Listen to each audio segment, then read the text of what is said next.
Hello guys, welcome to my YouTube channel. എല്ലാവർക്കും പുതിയൊരു വീഡിയോയിലേക്ക് സ്വാഗതം. അപ്പോൾ നാളെയാണ് ഓണം. അപ്പോൾ നമ്മൾ ഇന്ന് ഓണത്തിന് വേണ്ട സാധനങ്ങളൊക്കെ മേടിക്കാൻ പോകണുള്ളൂ. അപ്പോൾ നമ്മൾ എവിടെ പോണേ അസ്ലിൻ? സാധനങ്ങൾ മേടിക്കാൻ എവിടെ പോണേ?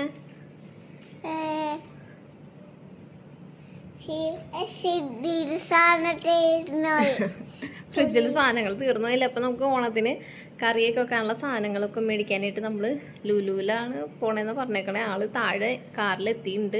അപ്പോൾ നമുക്ക് പോയിട്ട് സാധനങ്ങൾ മേടിക്കാം. നമ്മൾ ഇപ്രാവശ്യം അധികം കറികളൊന്നും ഉണ്ടാക്കാനുള്ള കാരണം നമ്മൾ കഴിഞ്ഞ ദിവസം ചേട്ടായിയുടെ ഫ്രണ്ട്സിൻ്റെ ഒരു ഓണം സെലിബ്രേഷൻ ഞങ്ങൾ കഴിഞ്ഞതാണ്. അപ്പോൾ എല്ലാ കറിയും കൂടിയൊക്കെ കഴിച്ചതുകൊണ്ട് നമ്മൾ ഇപ്രാവശ്യം അധികം കറിയൊന്നും ഉണ്ടാക്കണില്ല. അതുമല്ല, ആൾക്ക് പനിയും പിന്നെ കൊച്ചിനാണ് നീരുവീഴ്ച, അങ്ങനെയൊക്കെയാണ്.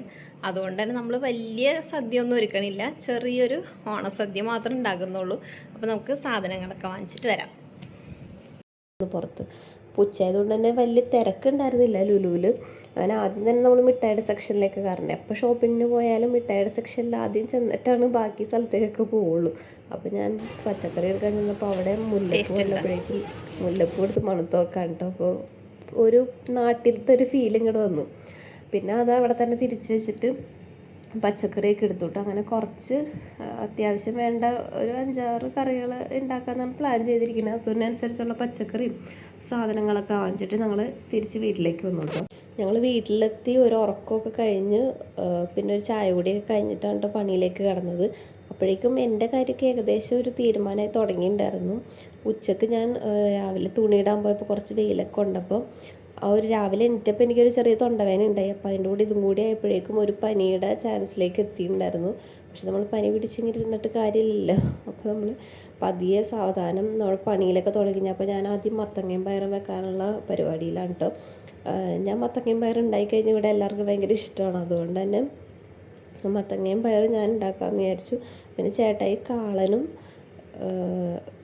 പിന്നെ ബീട്രൂട്ട് കിച്ചടി അങ്ങനത്തെ ഉള്ള സംഭവങ്ങളൊക്കെ ചേട്ടായി ഉണ്ടായിക്കോളാം എന്ന് പറഞ്ഞപ്പോൾ ചേട്ടായിക്കും ഇത് ഗുളികയൊക്കെ കഴിച്ച് കഴിയുമ്പോൾ പനിയുടെ ഒരു ഇച്ചിരി ബെറ്ററായിട്ട് തോന്നിയിട്ടുണ്ട്. അപ്പോൾ എഡിറ്റ് ചെയ്യുന്ന സമയത്ത് എൻ്റെ സൗണ്ടൊന്നും ശരിയായിട്ടില്ല. നീരുവീഴ്ച മൂക്കടപ്പൊക്കെ ആയിട്ടിരിക്കുകയാണ്. അങ്ങനെയായിട്ട് ഞാനിത് എഡിറ്റ് ചെയ്തതുകൊണ്ടാണ് സൗണ്ട് ഇച്ചിരി കുറവായിട്ട് തോന്നണേ. അപ്പോൾ നമ്മളിവിടെ ഇതൊക്കെ സ്റ്റാർട്ട് ചെയ്തു. മോളാണെങ്കിലും ഭയങ്കര എക്സൈറ്റഡ് ആണ് കേട്ടോ. ഓണം എന്നൊക്കെ പറഞ്ഞിട്ട് ഓണസദ്യ കഴിക്കാം, പായസം കഴിക്കാം, അങ്ങനെ. പിന്നെ കഴിഞ്ഞ ദിവസം ഫ്രണ്ട്സിൻ്റെ വീട്ടിൽ നമ്മൾ ഓണസദ്യ ചെറിയ രീതിയിൽ ഉണ്ടായത് കാരണം കൊണ്ട് അതുമൊക്കെ കണ്ട് ശീലമുണ്ടല്ലോ. അപ്പോൾ നമ്മൾ ഇലയൊക്കെ വാങ്ങണം. അപ്പോൾ കൊച്ചിനാണെങ്കിലും ആ ഇലയിൽ കഴിക്കണം അങ്ങനെയൊക്കെ പറഞ്ഞിട്ടുള്ള ഭയങ്കര ഇൻട്രസ്റ്റിലാണ് ആളിരിക്കുന്നത്. അപ്പോൾ ശരിക്കും ഞാൻ നാട്ടിലത്തെ ഓണം ഇങ്ങനെയൊക്കെ ഉള്ളൊരു ഇങ്ങനത്തെ ഒരു ഇതൊക്കെ വരുമ്പോഴാണ് നമ്മൾ ഓണം ക്രിസ്മസൊക്കെ വരുമ്പോഴാണ് നാട്ടിൽ നിന്ന് നമ്മൾ ശരിക്കും മിസ് ചെയ്യണത്. കാരണം നാട്ടിലാവുമ്പോൾ എല്ലാവരും ഉണ്ടാവും. ഒരു ഓണം വൈബ് തന്നെയായിരിക്കും. സെറ്റ് സാരി ഉടുക്കാനാണെങ്കിലും അതിനൊക്കെ ആണെങ്കിലും. ഇവിടെ വരുമ്പോൾ നമ്മൾ എന്തെങ്കിലും പരിപാടിക്കൊക്കെ കൊടുക്കും, അങ്ങനെ അല്ലാണ്ട് സെറ്റ് സാരി ഉടുക്കലൊന്നും അത്ര ഇതല്ല. എനിക്ക് ഇങ്ങനെ ഒറ്റയ്ക്ക് ഇങ്ങനെ സെറ്റ് സാരി ഉടുക്കാനും അത്ര താല്പര്യമില്ല. കുറച്ച് പേരൊക്കെ ഇങ്ങനെ സെറ്റ് സാരിയൊക്കെ കൂടെ ഉടുക്കാനുണ്ടെങ്കിൽ നമുക്ക് ഒരു ഇൻട്രസ്റ്റ് ഒക്കെയാണ്. മുല്ലപ്പൂവൊക്കെ ചൂടി, അതാണ് ഞാൻ ആ ലുലുവിൽ മുല്ലപ്പൂ കണ്ടപ്പോൾ എനിക്ക് പണ്ടത്തെ നമ്മുടെ നാട്ടിലത്തെ കാര്യങ്ങളൊക്കെ ഓർമ്മ വന്നു. ഇങ്ങനെ മുല്ലപ്പൂവൊക്കെ ചൂടി സെറ്റ് സാരിയൊക്കെ കൊടുത്ത്. അപ്പോൾ ഞാൻ പറയായിരുന്നു നാട്ടിലിപ്പോൾ എല്ലാവരും മുല്ലപ്പൂവൊക്കെ ചൂടി സെറ്റ് സാരിയൊക്കെ കൊടുത്ത് ഇങ്ങനെ നടക്കുമായിരിക്കും എന്നൊക്കെ ഞാൻ ഇങ്ങനെ ചേട്ടായിൻ്റെ അടുത്ത് പറയായിരുന്നു.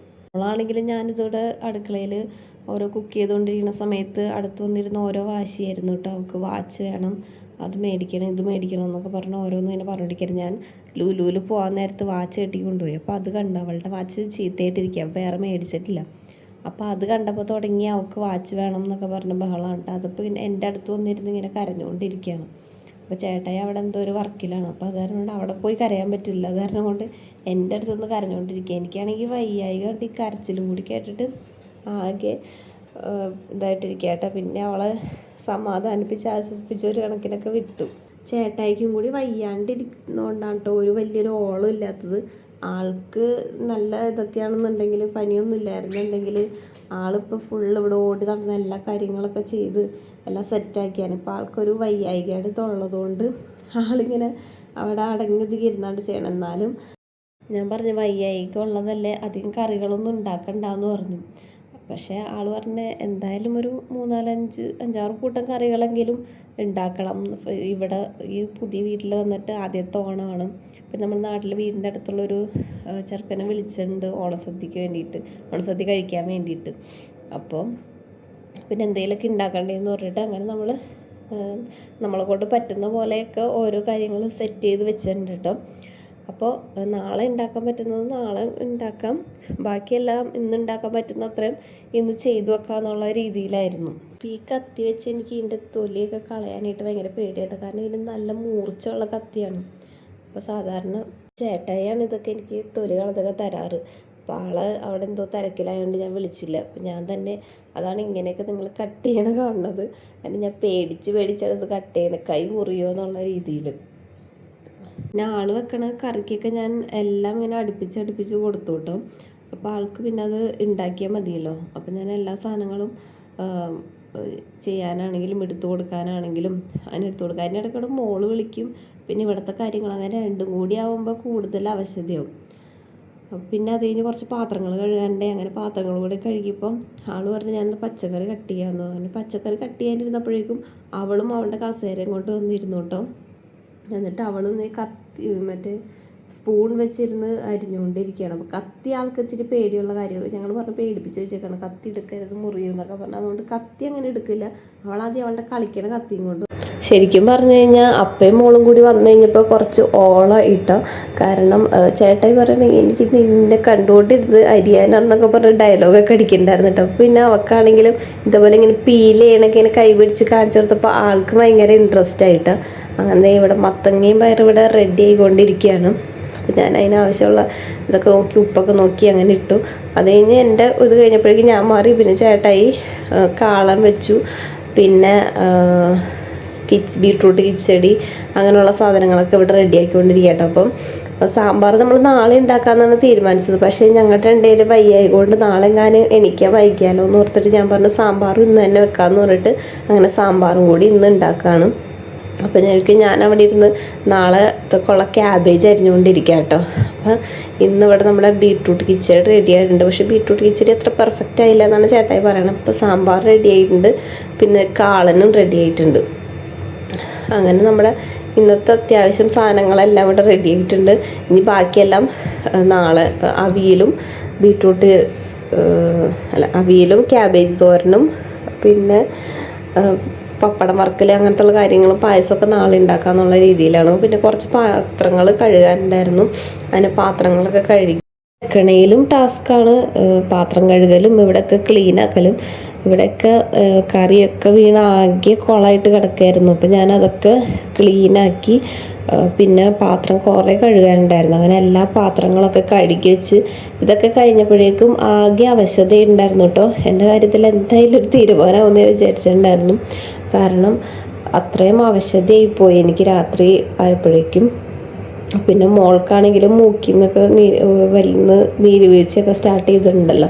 അപ്പോൾ എങ്ങനെയായിരിക്കും എന്നറിയില്ല. ചേട്ടായിക്ക് കുറച്ച് ബെറ്ററായിട്ട് വന്നിട്ടുണ്ടെന്ന് പറഞ്ഞു. അങ്ങനെ ഞാൻ അവിടെയൊക്കെ വീടൊക്കെ ഫുള്ളൊന്ന് അടിച്ചിട്ടിട്ട് ബാക്കി കുറച്ച് തുണി മടക്കി വെക്കാനുണ്ടായിരുന്നു. അങ്ങനെ അതും കൂടിയൊക്കെ ചെയ്തു. ഇതാണെങ്കിൽ ചെയ്തിട്ട് തീരണല്ലോ എന്നുള്ളൊരു ഇതായിരുന്നു. കാരണം എങ്ങനെയെങ്കിലും ഒന്ന് പോയി കിടന്നാൽ മതി എന്നുള്ള രീതിയിലായിരുന്നു. അപ്പോൾ നാട്ടിലും നിങ്ങളുടെ എല്ലാവരുടെയും ഓണം എങ്ങനെയുണ്ടായിരുന്നു? ഇതേപോലെ ആരെങ്കിലും പനിയിലൊക്കെ ഉണ്ടോ? അപ്പോൾ നിങ്ങളുടെ ഓണം സെലിബ്രേഷൻ എങ്ങനെയുണ്ടെന്നൊന്ന് കമൻറ്റ് ചെയ്യണം കേട്ടോ. ഇവിടെ ഖത്തറിലാണെങ്കിലും ഓരോ ഓണപരിപാടികളും ഓണാഘോഷങ്ങളൊക്കെ ഇങ്ങനെ നടന്നുകൊണ്ടിരിക്കുകയാണ്. ഗൈസ്, എല്ലാവർക്കും ഹാപ്പി ഓണം. അപ്പോൾ ഓണത്തിൻ്റെ അന്ന് രാവിലെ ഞങ്ങൾക്ക് തലേദിവസം വെളുപ്പിനൊക്കെ ആയിട്ട് കൊച്ചിനാണെങ്കിലും തീരെ വയ്യായിരുന്നു. ഞങ്ങൾക്ക് എല്ലാവർക്കും പനിയുടെ ഒരു ഇതാണ്. അപ്പം ഈ ഓണം പനിയാണ് കൊണ്ടുപോയത്. അപ്പോൾ ഇന്നലെ ഒന്നും മര്യാദക്കൊന്നും ഉറങ്ങിയിട്ടില്ല, അതിൻ്റെ ക്ഷീണമുണ്ട്. അപ്പോൾ നമ്മുടെ കറി ഇനിയിപ്പോൾ പായസം റെഡിയാക്കണം. പിന്നെ അവിയലും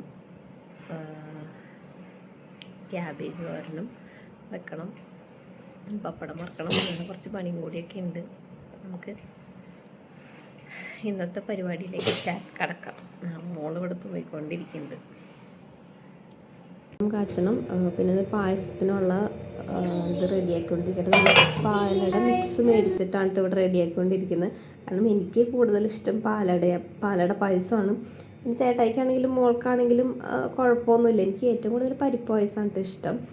അപ്പോൾ നമ്മുടെ സദ്യയൊക്കെ ഇവിടെ റെഡി ആയിട്ടുണ്ട്. എല്ലാം കൂടി കൂട്ടി ചോറും കറികളും എല്ലാം കൂടി അടക്കം ഒരു 10-15 ഐറ്റംസ് ഉണ്ട്.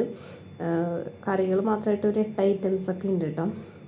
അപ്പോൾ മോൾക്കാണെങ്കിൽ ഭയങ്കര സന്തോഷമായിട്ട് ഇലയിലൊക്കെ ഇരുന്ന് കഴിക്കാനായിട്ട് അവൾ കറികളെല്ലാം വിളമ്പിയെങ്കിലും ചോറും സാമ്പാറും മാത്രം കൂട്ടിയായിട്ട് കഴിച്ച് രണ്ടാമത് അവൾ ചോറ് വാങ്ങി കഴിച്ചു.